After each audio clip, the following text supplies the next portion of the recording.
Hey guys, Brian Kelly here from Zombie Guitar. Here in today's video, I want to talk about the 30 key model of Western music theory. I thought this would be a good follow-up for my last video. In my last video, I talked about how there are more than one models being taught out there. There's the 12 key model, that's the one I personally subscribe to, and then there's the 24/30 key model. That's the model that states that there's major keys and minor keys. Minor keys has a different set of rules that applies to it. Minor keys are a bit more complicated than major keys. That's the 30 key model. So in this video, I want to give an unbiased overview of the 30 key model. Every time I make videos that compares the two models, I always tend to have a bias towards the 12 key model. Reason being is just because that's the model that I personally subscribe to. That's the model that I teach. Every video that I've ever made on YouTube, every single course on the Zombie Guitar website, it's all coming from the 12 key model perspective. So naturally, I'm going to have a bias towards that model. Anyway, so yeah, let's get into it. We're going to get into the 30 key model, an unbiased look.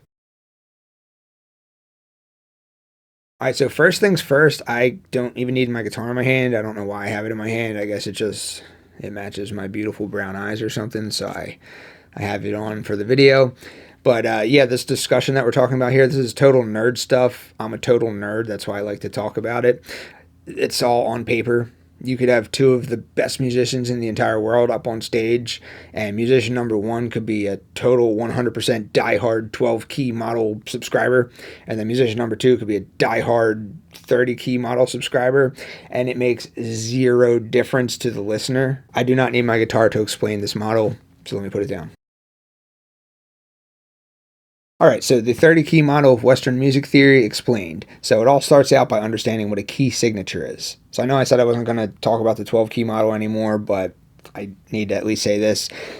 This is where things are exactly the same. It doesn't matter if you're a 30 key subscriber or a 24 key subscriber or whatever, 12 key subscriber, whatever.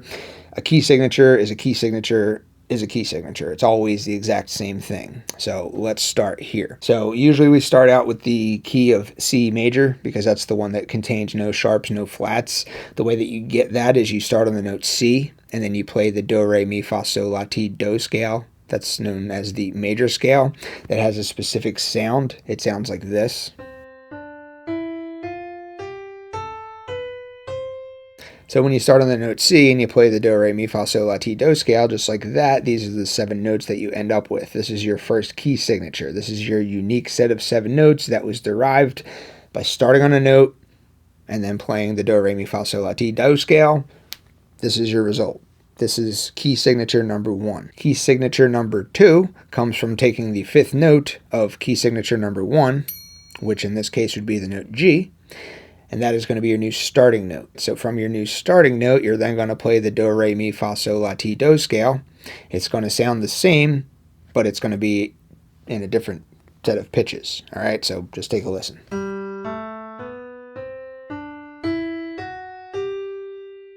So as you could hear, the do, re, mi, fa, sol, la, ti, do scale still sounded recognizable. You could still listen to it and say, hey, that's the major scale. I know that scale, but this time it was a different set of notes. It started on the note G, and then it played the do, re, mi, fa, sol, la, ti, do scale. And then doing that, but starting on the note G, resulted in a new set of 7 notes. This is the second key signature. Now, the reason that both of those scales sounded the same is because they were both the major scale, and the major scale consists of a specific interval combination. So if you look at the intervals between notes of either one of these major scales, it's going to be whole step, half step, whole step, half step. All right, so that's the major scale formula where we're looking at the intervals between adjacent notes. If you want to learn more about intervals, I did a whole video. It's called Intervals 101. Check out that video. I'm not going to dive too deep into intervals in this video here. So anyway, we have 2 key signatures so far. So from the second one, the G major scale, again, we're going to take the 5th note and we're going to start there. That's going to be our new starting point. That's the note D. Again, starting from the note D and then playing the do, re, mi, fa, sol, la, ti, do scale, aka the major scale, you're going to have this set of 7 notes.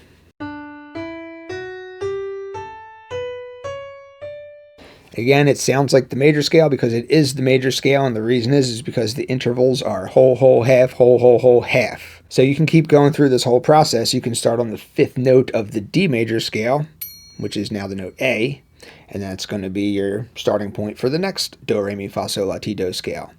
So you keep going, and if you take a look at the actual notes that are being formed, you'll see that the first scale had 0 sharps, 0 flats. The second scale, the G major scale, had 1 sharp. The third scale had 2 sharps. The next scale had 3 sharps. And you keep going. Every time you start from the 5th note of the previous scale and then use that as your starting note and then play the major scale from there, it's always going to add a sharp each time. So starting out with the key signature of C major, which has 0 sharps and 0 flats, you then go to G major, which has 1 sharp, you then go to D major, which has 2 sharps, you then go to A major, which has 3 sharps, you then go to E major, which has 4 sharps, and you can keep going, but you have to stop once it gets to 7 sharps. So that's going to be the last of the sharp keys. All right, so as of now, we have 8 key signatures, and these are all the sharp keys that we're looking at so far. There's a whole other side, there's the flat keys. Now, when you're spelling out these key signatures, there's 2 things that you want to have in place. Number 1, you want to have all 7 letters of the musical alphabet present. You want to have A, B, C, D, E, F, and G, and you don't want to mix sharps and flats. All right, so once we get to 7 sharps, you can't add any more sharps.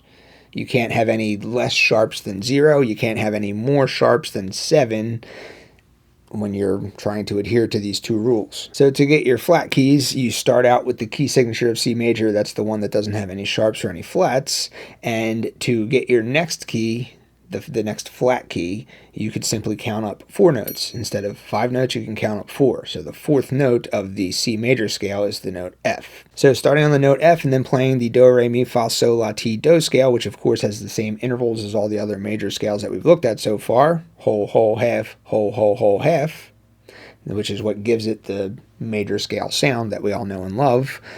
Starting on the note F and doing that, you have a unique set of 7 notes that now contains 1 flat. The 7 notes of the key signature of F major are F, G, A, B flat, C, D, E. You can take the F major scale, you can start on the 4th note, and then you can play the major scale from there. That's going to be the B flat major scale. This has 2 flats in it. You can then start on the B flat major scale, take the 4th note, and that can be your starting note.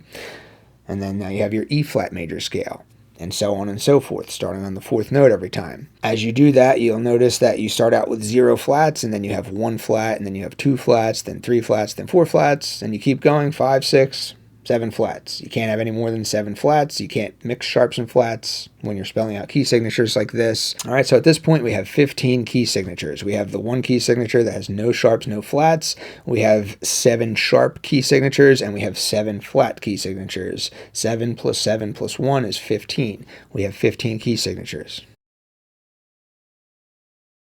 Under the 30 key model, key signature and key mean 2 different things. So we're now going to talk about minor keys, and just understand that key does not mean the same thing as key signature under the 30 key model. So we have our 15 key signatures. Under the 30 key model, we still acknowledge the fact that there is such a thing as a relative minor. A relative minor shares the same 7 notes as its relative major counterpart. So we have our 15 key signatures written out here. So the relative minor of the key signature of C major is going to be A minor. It shares the same 7 notes. There's no sharps, there's no flats. It's just that we start on A and we write out the 7 notes in alphabetical order.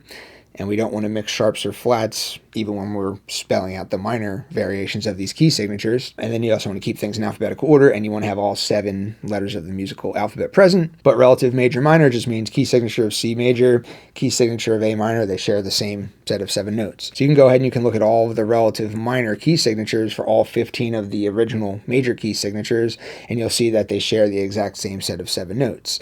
So the relative minor of G major is E minor. That's the key signature that only has 1 sharp. We're just starting it on the note E now. It's just we have the major version of these key signatures and the minor version of these key signatures. But again, under the 30 key model, key and key signature do not mean the same thing. But relative major minor pairs do still exist under this model. So let's now take a deeper look into what actually constitutes a minor key. So in order to understand the differences between a major key and a minor key under the 30 key model, we first need to look at the chords that are derived from a major key signature.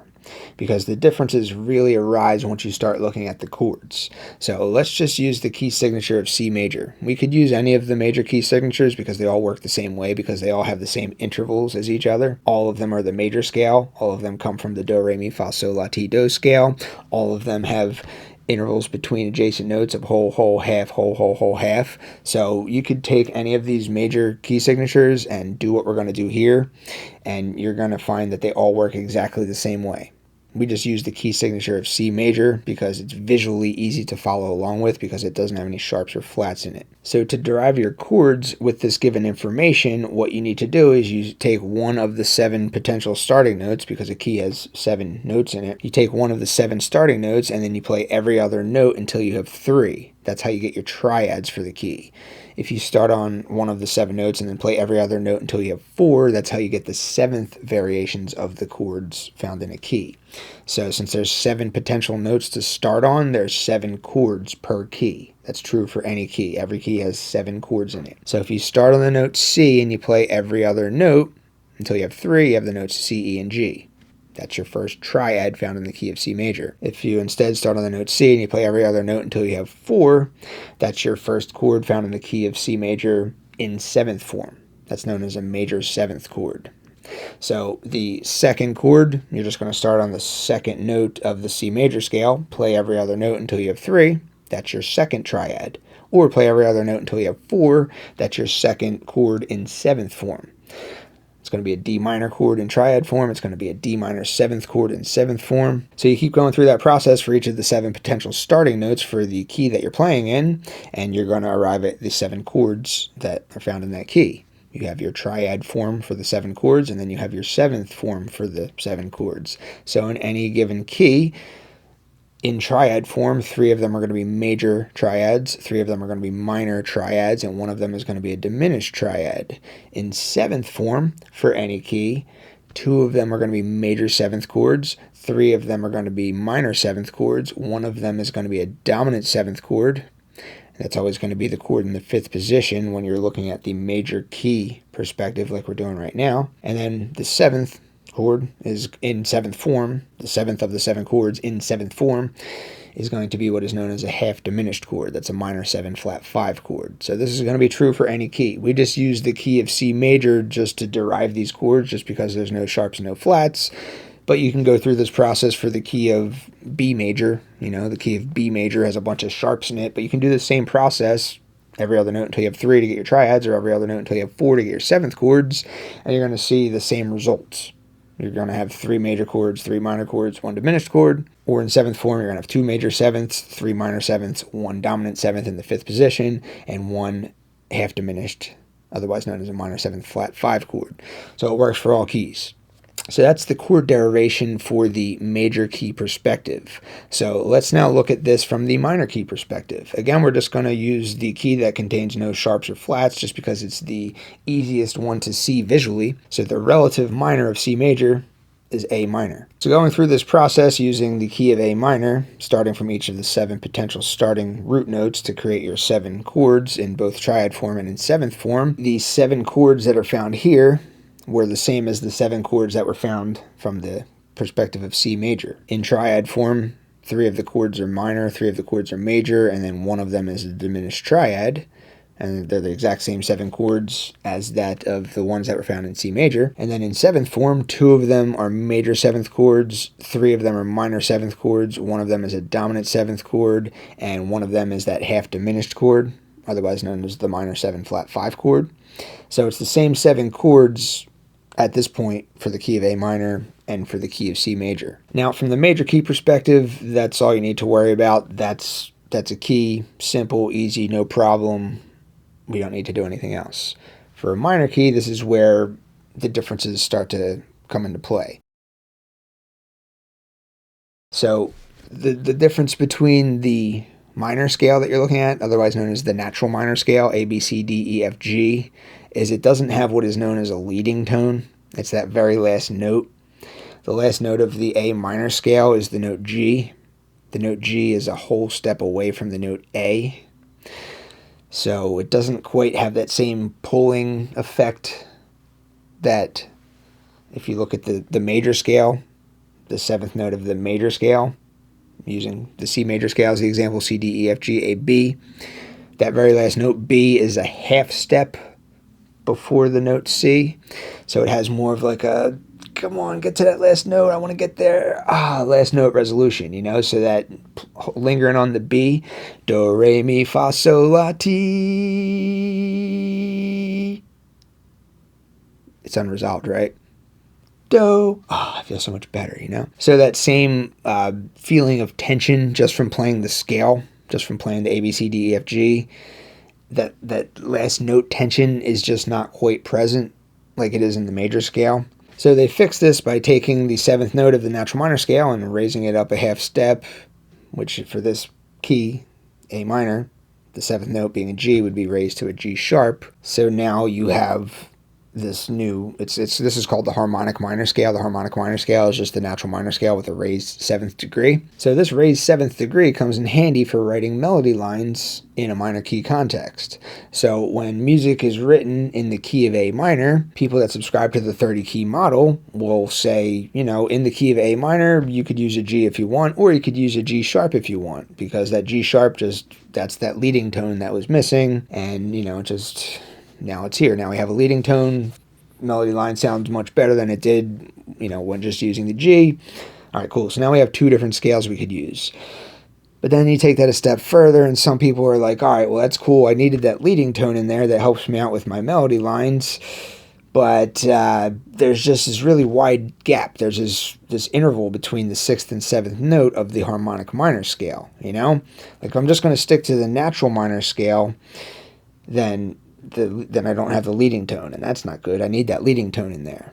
All right, so I'll use the harmonic minor scale, which does have the leading tone, but then that presents this new problem of this interval between the 6th and 7th note. It's 3 semitones. It's a step and a half interval between F and G sharp. So that makes it difficult for some people to write their melody lines exactly how they want it. So their solution to that was, okay, well, let's also raise the 6th note. We'll raise that by a half step. So that fixes the problem of that large interval between the 6th and 7th note, while also maintaining this leading tone.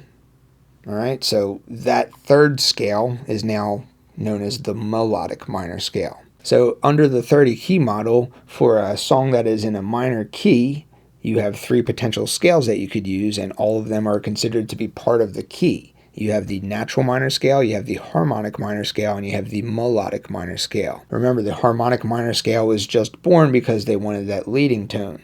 The melodic minor scale was born because they wanted to keep that leading tone, but they wanted to fix the problem of the large interval between the 6th and 7th notes.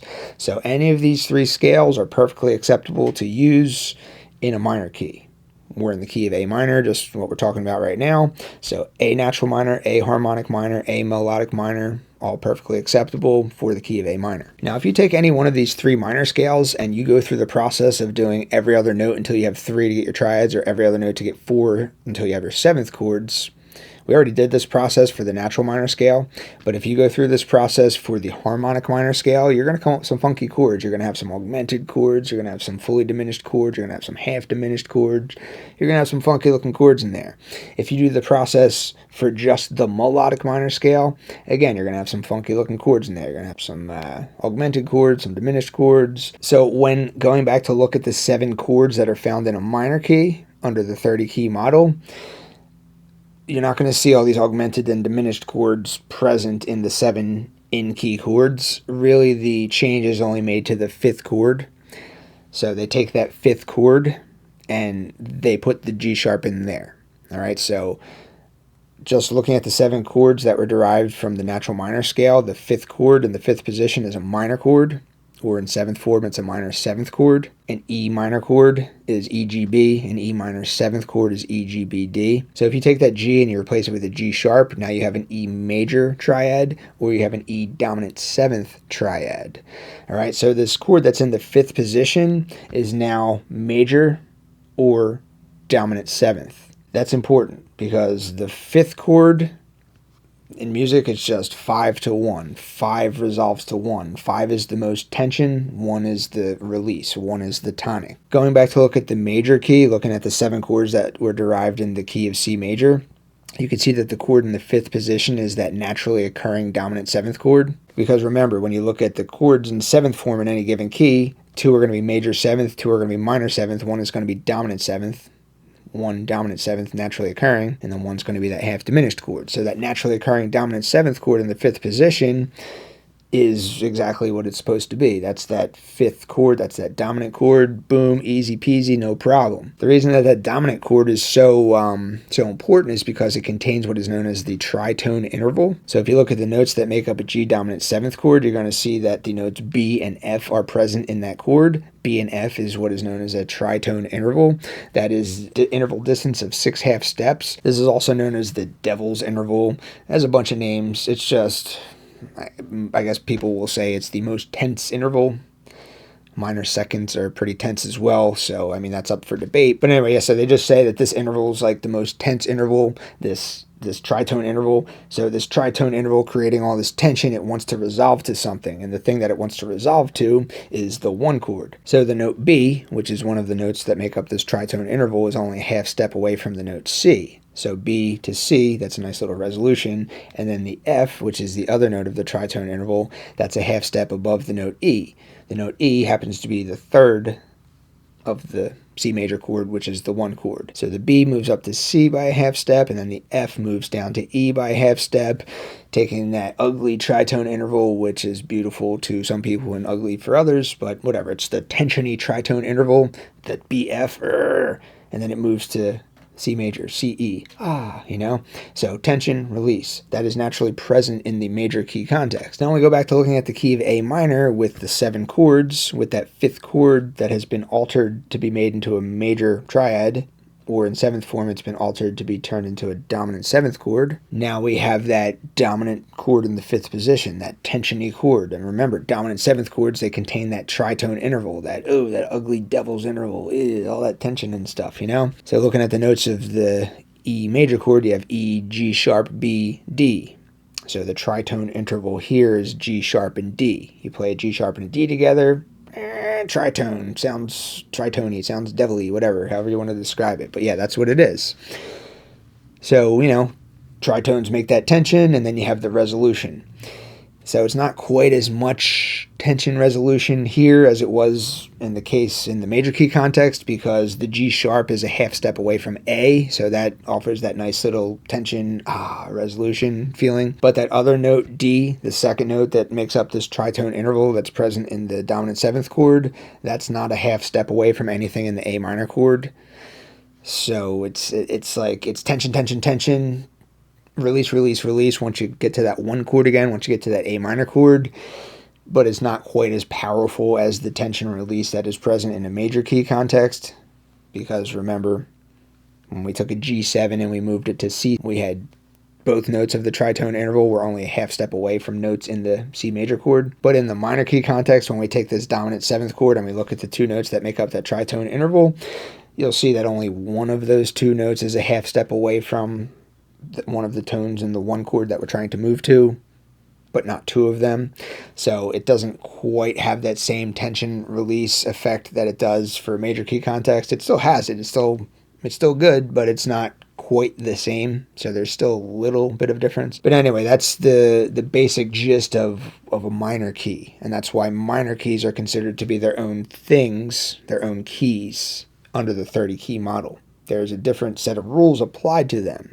You have 3 scales that you're dealing with as opposed to just 1. You have the natural minor scale, the harmonic minor scale, and the melodic minor scale.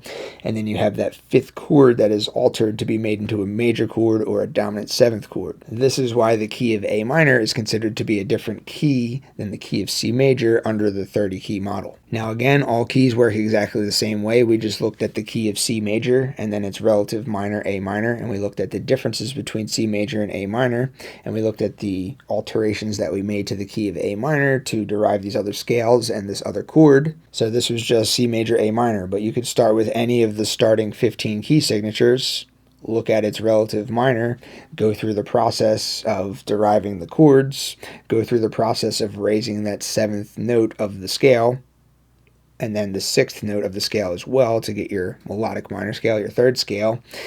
and then you can go ahead and make that alteration to the 5th chord, make it major, make it into a dominant 7th chord, and it's all going to work the same way. So it doesn't matter which of the 15 major keys you are analyzing or which of the 15 relative minor keys that you're analyzing, it all works the same way. So that's how you get 30 keys. That's the 30 key model. I don't teach it on Zombie Guitar. I teach the 12 key model. Every video that I've ever done on YouTube has been from the 12 key model perspective. Every course on the Zombie Guitar website comes from the 12 key model perspective. So it is important that you guys know that. It is important to know where I'm coming from so you can understand what it is that I'm teaching.